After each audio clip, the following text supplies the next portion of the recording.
Hi, I'm Bill with Zora Outdoor on behalf of expertvillage.com. We're here today at Chapel Ledges in Ashfield, Massachusetts, and in this series I'm going to be talking about the basics of moving on rock.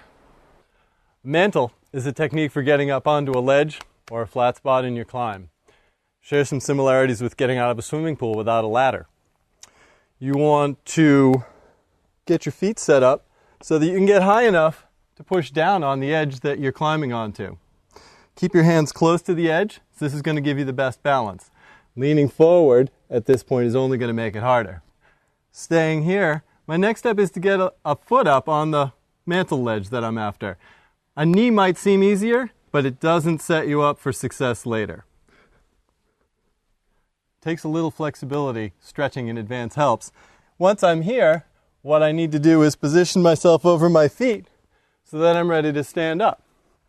Now sometimes you might want to do that in quicker succession so that you've got some momentum moving up. If I'm here, doing an all-in-one motion gets me up there without having to pause at that delicate balance point. A mantle, good move to know, comes in handy on lots of climbs.